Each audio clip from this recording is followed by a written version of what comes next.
Рейлвон үзүүлж байна.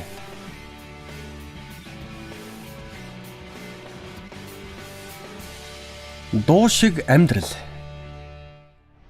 Үчи мэндэ дуу шиг амьдрал нэвтрүүлэг эхэлж байна. Өнөөдөр нэг үчийн турш тайзан дээр татуу хамтлаг эргэн гарнаа. 10 жил тэд салшгүй найзууд явсан юм.